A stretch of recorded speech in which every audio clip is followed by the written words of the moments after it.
निकाह और शादी में अंतर होता है। निकाह और शादी में अंतर क्या होता है? निकाह का एक मेन पर्पस होता है सेक्स करना। अगर वलीमे की दावत ना हो तो निकाह भी कबूल नहीं माना जाता वो। तो एक्चुअल में निकाह का पर्पस ही क्या है? सेक्स, और कुछ नहीं है।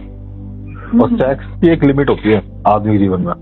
जब उसका मन भर जाता है ना उससे, या तो वो वैराग्य की तरफ चला जाता है या फिर किसी और की तरफ चला जाता है। यहाँ जो तुम कह रहे हो ना शादी, हिंदू धर्म में शादी शब्द नहीं है। हिंदू शब्द धर्म में जो शब्द है उसका नाम है विवाह।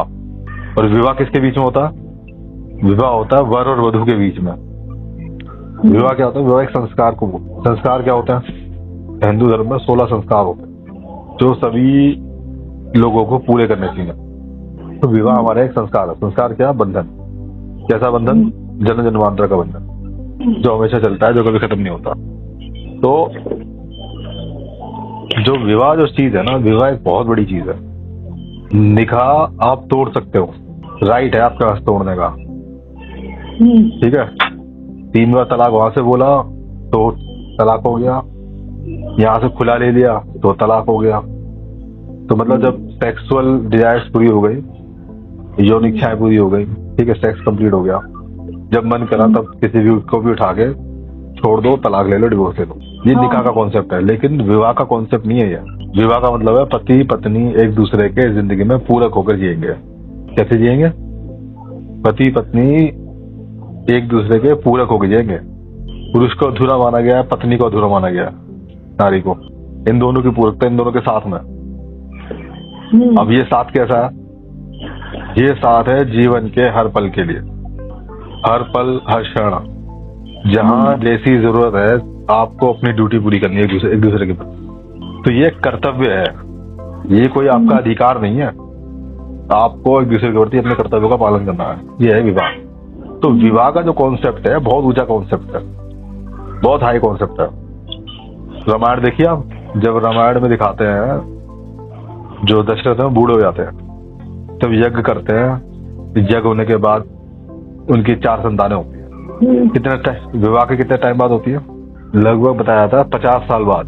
50 साल दशरथ जी ने 50 साल का टाइम लिया। उनकी 3 रानियां थी। 3 रानियां 50 साल तक दशरथ से दूर रही, साथ में नहीं रही इसके। ऐसा क्यों हुआ? तुम्हें चीज जाननी है ना, सनातन धर्म के सिद्धांत क्या है, वो सिद्धांत समझो।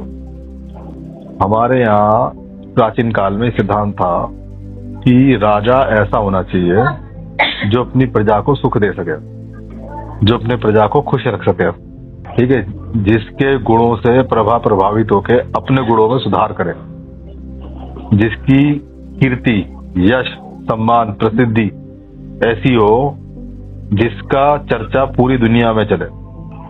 इन सब बातों को देखते हुए जब इनका दशरथ की विवाह हुआ तो उन्होंने अपने गुरु वशिष्ठ जी से पूछा कि मुझे शादी के बाद एक ऐसी संतान चाहिए जो मुझसे भी गुणों में क्या हो, बहुत ऊपर हो, और इतनी ऊपर हो कि उसका नाम युगों युगों तक पुकारा जाए। उसमें गुण जो हो देवताओं से ऊपर हो। मतलब एक तो होते हैं देवता, तो वो कहते हैं कि संतान कैसी चाहिए कि जिसके गुण देवताओं से भी ऊपर हो, उनका नाम देवताओं से भी ऊपर हो। ऐसी संतान चाहिए जो देवताओं से भी ऊपर, मतलब देव तुल्य होता है, मतलब देवताओं के समान, देवताओं से भी ऊपर। जो ऐसी हो संतान हो जो मेरी प्रजा को मतलब सुख दे सके। ऐसी संतान हो जिसके गुणों की पूरी जिंदगी में बखान किया जाए युगों युगों तक। अब वशिष्ठ जी ने जब इतनी सारी बातें सुनी राजा दशरथ की, तो राजा दशरथ से उन्होंने कहा कि ऐसी संतान होने के लिए आज से 50 साल बाद मुहूर्त आएगा। अगर तुम अपनी पत्नी को बिना छुए 50 साल तक तप करते हुए जियोगे, और जब वो मुहूर्त आएगा, जिस मुहूर्त में क्या कहते हैं वो संतान पैदा होनी है, अगर उस मुहूर्त में अपनी पत्नी के पास जाओगे तो तुम्हारा अवश्य एक ऐसी संतान पैदा होगी जिसका नाम युगों युगों तक जाना जाएगा, जिसकी चर्चाएं लोग लेंगे बड़े, जिसका नाम भगवान से भी ऊपर लिया जाएगा, देवताओं से ऊपर लिया जाएगा। तो दशरथ जी ने जब ये सारी बात सुनी तो वो अपनी 3 रानियों के पास गए और 3 रानियों से कहा कि मैंने वशिष्ठ जी महाराज से बात की और उन्होंने मुझे बताया कि एक ऐसी संतान जो युगों युगों तक जिसकी चर्चा चले, हाँ। जिसका नाम देवताओं से भी ऊपर होगा, देवताओं से भी ऊंचा होगा, जिसकी देवता भी पूजा करेंगे, ऐसी संतान तब होगी जब हम 50 साल बाद मिले एक दूसरे को। तो क्या तुम इतना धैर्य रख सकती हो? क्या तुम्हारे अंदर इतना पेशेंस है, इतना मतलब तुम्हारे अंदर क्या कहते हैं है कि मतलब क्या तुम अपनी चीज को रोक सको? तो उन्होंने कहा जैसी मेरे पति की इच्छा वैसी मेरी इच्छा। तो उन्होंने कहा 50 साल क्या, अगर आप 100 साल भी कहेंगे ना मैं रुकने के लिए, हम 100 साल भी रुके रहेंगे। तो उसके बाद राजा दशरथ 12 साल के लिए तपस्या में चले गए। जब 50 साल पूरे हुए तब जाके वो मिले पत्नी के साथ। और तो हमारे यहाँ कहते हैं जब भी कोई शुभ काम किया जाता है तो हम हवन करते। तो 50 साल बाद उन्होंने यज्ञ किया, लोगों को प्रसाद बांटा, प्रसाद खुद भी खाया, अपनी रानियों को भी खिलाया। अब 50 साल बाद जब हवन वन सब कुछ कर लिया तो शुभ काम था, मतलब संतान उत्पत्ति हमारे यहाँ करना क्या है, एक शुभ काम बोला गया, एक ऐसा कार्य है जिससे क्या कहते हैं संसार का भला हो। तो अब सारा काम करने के बाद उन्होंने हवन तपस्या कर ली, हवन कर लिया। उसके बाद वो अपनी पत्नियों से मिले, उनकी 4 संतानें हुई, जिसमें पहली संतान थी राम। राम को क्या बोला जाता है? मर्यादा पुरुषोत्तम राम, मर्यादा पुरुषोत्तम राम। राम का नाम सभी देवताओं में ऊपर है, इंद्र देवता, अग्नि देवता, वायु देवता, जल देवता, और भी जो देवता है अश्विनी कुमार, 33 कोटि देवी देवता पाए जाते हैं। इन सब में सबसे ऊपर नाम किसका आ गया? राम। श्री राम इतने ऊपर चले गए कि वो देवताओं के लिए भी पूज्य हो गए, कि देवता भी उनकी पूजा करते हैं। तो अब बात ये थी कि विवाह का क्या मतलब था, क्या मतलब था विवाह का, कि एक दूसरे के शरीर का सुख भोगना विवाह होता है क्या? हमारे यहाँ एक दूसरे के शरीर का सुख भोगना विवाह नहीं होता। विवाह का एक पर्पस है, एक उद्देश्य है, एक ऐसी संतान इस संसार में देखे जाना जो श्रेष्ठ हो, जो संसार को सुखी करे, परिवार का नाम ऊंचा करे, और एक दूसरे की जिम्मेदारियां निभाना मरते दम तक, एक दूसरे को कोई कष्ट ना होने देना, एक दूसरे का सम्मान का पूरा ध्यान रखना। ये है विवाह का कॉन्सेप्ट। विवाह को और मजबूत करने के लिए 7 फेरे दिलाए गए। 7 फेरों में 7 वचन दिए जाते हैं। तो 7 वचन तो जो स्त्री है वह अपने पति से ले लेती है विवाह के समय, और उसके बाद 3.5 वचन लेता है पति अपनी पत्नी से। तो टोटल कितने हो गए? 10.5 वचन। तो यहाँ तो वचन दिए जा रहे हैं एक दूसरे को। क्या दिए जा रहे हैं? क्या प्रॉमिस किया जा रहा है?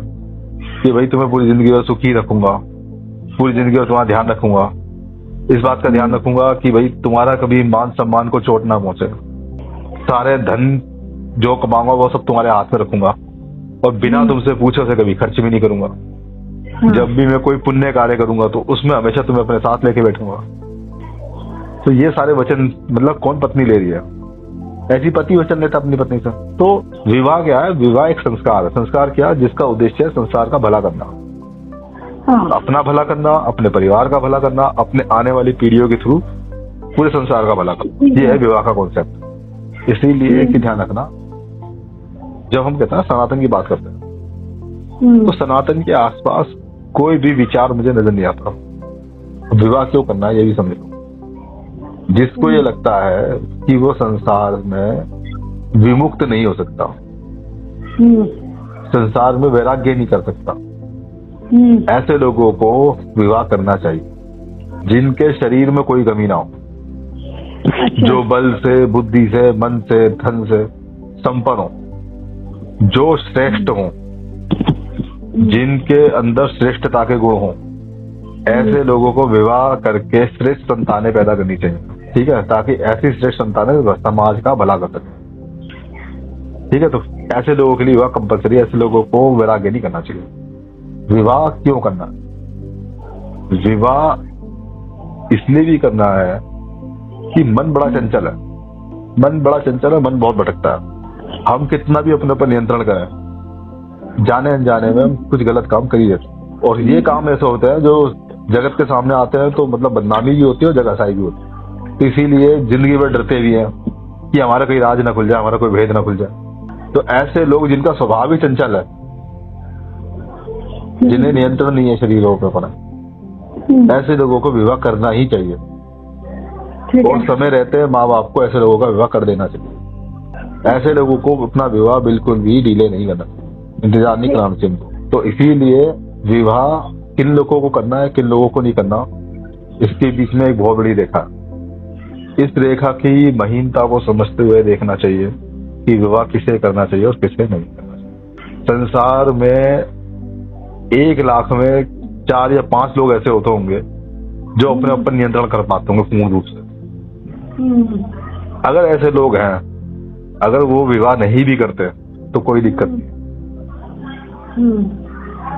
क्योंकि उनके कर्मों से समाज के अंदर गंदगी नहीं फैलती, दूषिता नहीं आती। तो इसीलिए जो विवाह जो चीज है एक संस्कार है, और जो सुयोग्य हो उनके विवाह करना चाहिए। विवाह किन लोगों के बीच होना चाहिए, इस पर भी चर्चा हो। जो एक दूसरे के योग्य हो, हमारे यहाँ कहा गया है वर और वधू जो एक दूसरे के योग्य हो, और योग्य का मतलब हर तरीके से योग्य होना चाहिए। वर वधू के गुण आपस में मिलने चाहिए। अगर गुण आपस में नहीं मिलेंगे तो वो आपस में निभा ही नहीं पाएंगे, और आपस में गुण ही नहीं मिले तो मतलब आगे जाके दिक्कत आएगी। तो इसीलिए पुराने समय में कई तरीके थे वर वधू के आपस में गुणों को देखने के। जब वर और वधू दोनों के गुण आपस में मिलते थे तो कहा जाता था ये उत्तम विवाह होने जा रहा है, और ये विवाह एक दूसरे को, मतलब वर वधू एक दूसरे को सुख देने वाले होंगे, तो ये विवाह कर देना चाहिए। अच्छा, और सुनो आगे इसमें। हमारे यहाँ कहते हैं कि स्त्री की कोई नहीं सुनता, नारी की कोई नहीं सुनता, लड़कियों की कोई नहीं सुनता। लेकिन विवाह के कॉन्सेप्ट में प्राचीन टाइम में क्या था, पुराने टाइम में स्वयंवर होता था। क्या होता था? स्वयंवर क्या होता है? स्वयंवर का मतलब ये था कि कन्या को यह अधिकार होता था कि वे अपनी इच्छा से अपने पसंद का वर का चुनाव करें। तो इसके लिए क्या होता था, जो कन्या के योग्य हो ऐसे सभी लोगों को निमंत्रण दिया जाता था कि आप स्वयंवर में आइए। हमारी जो कन्या है वह विवाह योग्य हो चुकी है, और वह अपनी इच्छा से जिस भी पुरुष को गले में वरमाला डाल देगी कि वह उसका पति बन जाएगा और वो इसका वरण कर लेगा, तो उसे अपने साथ लिया सकता। तो अब इसमें क्या होता था, जब स्वयंवर होता था कन्या अपने हाथ में माला लेके चलती थी। तो वो माला लेके जब चलती थी तो कन्या के सामने माला डालने से पहले ये किसी एक पुरुष के सामने रुकती थी, और उस पुरुष का कोई भी दास, सेवक, मित्र, भाई जो भी उसके साथ आता था वो उस समय कन्या को बताता था कि वो पुरुष ने क्या क्या किया है, वो किस किस कार्य में योग्य है, उसने कौन से महान कार्य करे। अगर कन्या उस व्यक्ति की बातों से संतुष्ट होती थी और उसे लगता था कि जो बातें बताई गई हैं ऐसा ही वर मुझे चाहिए था, तो वह उसके गले में माला डाल देती। तो इस तरह से हमारे यहाँ समाज में कन्याओं को भी पूरी छूट थी कि वे अपनी इच्छा से वर को चुनाव करें। लेकिन यहाँ एक चीज ध्यान देने वाली बात है, माता पिता को ये पता होता था कि जो वर हमने बुलाए हैं कन्या के स्वयंवर के लिए वे हर तरीके से कन्या के योग्य हैं। किसी भी अयोग्य व्यक्ति के हाथ में कन्या को नहीं सौंपा जाता था। तो ये विवाह का जो तुमने प्रश्न किया ना, उसके एक बहुत कम शब्दों में, सरल शब्दों में मैंने जवाब देने को दी। अब तो समझ में आ गया ना विवाह का पूरा कॉन्सेप्ट, विवाह क्या है क्या नहीं है, विवाह क्यों होता है, किसलिए नहीं होता।